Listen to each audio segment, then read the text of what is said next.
Chapter 16, bar-i file structure. So a quick warning, this is probably not the most exciting of topics, but it has the potential to cause a lot of delays and problems. So just again, important that you understand what's going on with how files are arranged, because it's critical to the working of the software and the system.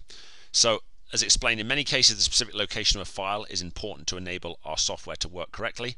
Even when the location of keeping a file is not critical, keeping your files methodically and according to sort of agreed principles improves efficiency and slows down delays and problems. What we mean by the specific location being important is that everything is kept in a specific location, and many times within the software, as part of a loading or saving of a document, the tool, for instance, when it's newly loaded, it gets saved in a specific location, and if that folder is not present in that location, it will throw an error, and you'll be wasting time with phone calls and error checking. So it's important, as said, to not move things around unnecessarily. So most importantly, we put everything in the C drive of our computer, and within the C drive we actually put a folder name or a folder named bar-i, and absolutely everything related to bar-i should go in that folder. That's very, very important. So we create a bar-i folder within the C drive. Everything to do with work goes in that place. Second of all, as we know, we use Dropbox to save a lot of our information, and that Dropbox folder is then nested within the bar-i folder. And note that when you install Dropbox on a computer, it's going to put it in a default location, not into this location, but it's absolutely critical that Dropbox be there, or you're going to have a lot of problems. Essentially, it's going to have to be there. It's critical. So just remember that bar-i folder goes into the C drive, and in turn the Dropbox folder is nested within that bar-i folder by changing from the default settings. So for each client, we'll have a folder within Dropbox for each client using an abbreviated 4-letter name or 4 to 6-letter name. So for instance, the name of our very first ever client is a bar named the Berkshire, owned by a good friend of ours, Andy Gannick. And so for that bar, we use the abbreviation BERK. I can quickly show you here, if I look into my Dropbox folder, that here are all of my different client folders. And of course, if I look for B for Burke, of course I can't do this with the pressure of, here we go, here's the Burke folder. So we see we've got all of the information related to the Berkshire is loaded into here. We've got their tools in one place, their reports in another place, something to track referrals, where you put their recipes, end of month values. But again, all of the files to do with a particular client is kept in one place, keeping everything organized. And it means that when one of our employees, for instance, completes something, and then I get a phone call from the owner saying, hey, what's up, this report looks weird, or I wanted to check the recipes, I'm instantly able to look in and see the full history of all their reports, and so provide useful help. So it's not just so that you can find things, it's so that everybody else can find and provide assistance. And as you grow and things get more complicated, this becomes more and more important. So for self-count clients, we also have a shared folder. Let me quickly show you that. The reason for this is that we don't want to have, I'm going to struggle here.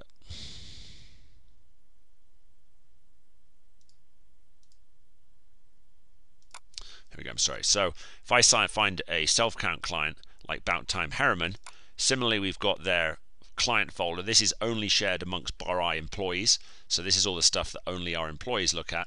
But then we also have a Bout Time Harriman shared. You notice that the start of the file folder name is exactly the same, and then we just have a lowercase shared.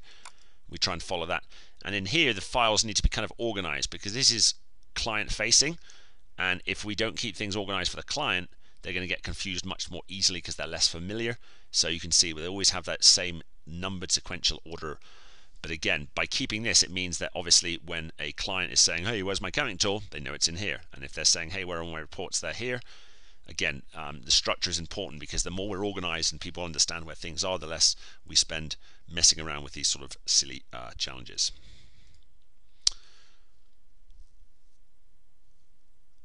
So the bar-i admin folder is found within Dropbox. I'll quickly show you here on my computer.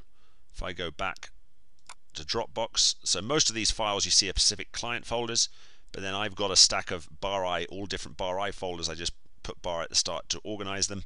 I'll have more than most of you guys, but the important one that everyone's going to be using is bar-i admin. It has all sorts of rare use resources, documents, how-to videos, all that sort of stuff. So this is going to be an important part of things. And you can see that we've got these two things blank folders and blank folders for shared Dropbox folders. So let me show you here. If I would set up a new client folder, I'd create the client folder, Control-Alt, Control-Copy, and then I'll paste that into the blank client folder I just created, meaning that we already have all of the folders set up and ready.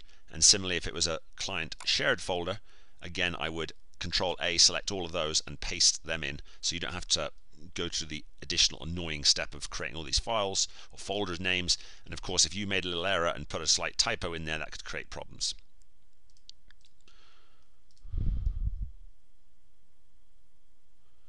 Two other particularly important folders to explain to you is the, sorry, my computer is jumping around here, as you can see. Sorry, here we are, G. So it's important for the functioning of Saru or the software that the standard and newly loaded tools folder remain in your Dropbox folder. Quickly show you those. So again, within Dropbox, if I go up front, I've got a couple more really important ones. So my standard folder, S for standard, and actually because I was doing a poor job there, if I'm selected here, if I want to go to standard, if I press ST quickly, it will jump there and then I can scroll up and down. So if I go into my standard folder, this is where I'll find the building blocks of the software. So the C tool, the R tool, my variance report. I've got additional things in here because of development, but the invoice details, all sorts of things, the order guide, the Saru Light or counting tool, the variance report, all that's going to be in there, and that's where you're always going to find the building blocks and also some add-ins and other pieces. I will always be shared, or someone at BARI Corporate will always be shared on this, because when we issue new versions of the tool, they're automatically put into here, and by having them shared, you don't have to do anything. They will automatically just appear because of the magic of Dropbox. So that's the standard folder.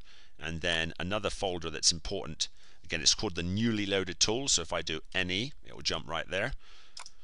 And this is where I keep all of or it's where automatically when I load a tool, the most recent audit I did was for a bar called Brick, and it loaded up the C tool and the R tool, and that's where they're kept. So again, that newly loaded tools folder is critically important. If that folder isn't present when you try and load a tool, it won't know where to put the resulting tools it loads, and it will throw an error. So that's important to know about that. And then in the next point, two other files. Everything else up to this point has been folders, but there's two. The BARI master list file, which is right up front in Dropbox. That is critical. Again, it's part of the loading process. Scott handles that currently, but that's important. And the master list updates is another thing. Whereas the master list is the full database of all the products in the system, so it's used to load up your tools each time and is updated each week. The master list updates file is a file that's specific for your upcoming new vessel IDs and products IDs. We've mentioned in the past that to stop a new product being assigned, or to stop multiple products being assigned to the same number, we issue each user with a block of their own vessel IDs and product IDs in pairs. They're stored in master list updates. And then similarly, if you add new products, or if you make adjustments to existing products in the master list, all of that information is shared in the master list updates file. And then at the end of each week, Scott takes everyone's information on master list updates, and there's Matt's master list updates, Jamie's master list updates, Scott's master list updates. All of those changes are aggregated through a process together, and then they are used to issue the new BARI master list 2 for the week. So your BARI master list 2 will never be more than a week old because it will be issued. But again, it's important to know what these files do at this point. You don't necessarily have to know every little in and out of them. So we mentioned the standard folder, newly loaded tools, and then our BARI master list 2 and master list updates folder. And as we say here in general, don't move the location of files, since in many cases the locations are essential to the correct functioning of Saru. For the most part, you'll soon become familiar with what needs to be in a specific location and other things, but this will all become pretty clear. But just important to understand that we have a set order for things, and this has been developed over time.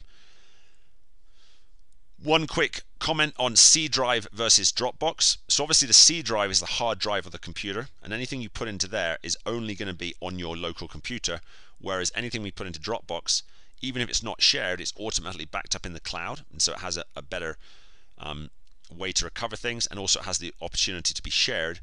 So virtually everything we keep is in Dropbox. A few exceptions, if I go back and look at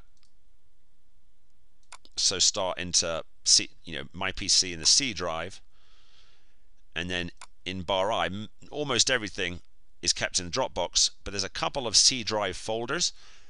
For instance, if I load a new light tool, a self-count tool, it will be kept in this folder. When I load an order guide, it will be kept in this order guide folder here. And when I load variance report, they're kept here. The idea here is that we want to keep a pristine copy on our hard drive, so that when the client phones up and said, sorry, I messed up and I corrupted or I lost or I erased a file, we've got the original that we loaded that we can just share with them straight away. We don't put this into the Dropbox just because we feel as though we're cluttering up Dropbox with endless files, and it slows things down. And really, these files are the sort of files that are only going to be used by the specific user. So there is a few files which break the rule of everything going in Dropbox, but you see that they are still within this bar I folder. New loaders folder we touched on, and another very important piece on the type of files is Glassware Photos. What I mean by those is, when you set up a new bar, you're going to weigh all the glassware. You're going to, for instance, see how much water exactly fits into their glassware for their draft beer, so you can figure out the exact pouring assumption. And it's really a two-step process. First of all, you have to determine what the correct assumptions are, and second of all, you need to convince the client that we've got these assumptions correct. Because if you just decide what these assumptions are going to be, but then don't bother to ask the client and confirm what makes sense for them, they're going to be questioning you down the line, and they're not going to believe in the results, which can cause a problem. Let me show you here with a new client we had in California. If I look up into their POS report, because it's all to do with assumptions, I can look at the serving size photos, and you see here I have, for instance, filled up with basically 14.5 ounces, so that when their owner phones me up and says, hey, I don't know if we've got this correct, in my pint glass you've got it at 14.5, I want it to have 16, and I don't think we're putting that much head on a beer. You can say, well actually look, that's not an unreasonable amount of head. I think that's actually the amount we should be doing. And you see here, these guys I think have got two different, but you can see, sorry again, my mouse is being crazy, but these guys have a lot of different glassware, and so I had to do a lot of different photos for that. Here's one for their picture assumption. They have a 22 ounce, again this one's showing how much head on a 22 ounce, but that's another type of file that's important that we gather and keep in a specific place, because it saves us time down the road. So there we are on file structure. Apologies, not very exciting, but you understand that this is important to the smooth, efficient running of the business. And ultimately, once you get this stuff down, we don't have to talk about it anymore. We can get on with selling more clients, making more money, or knocking off work early and going and doing whatever you want to do with your family or friends. Okay, there we have it. Thanks for watching. Next up.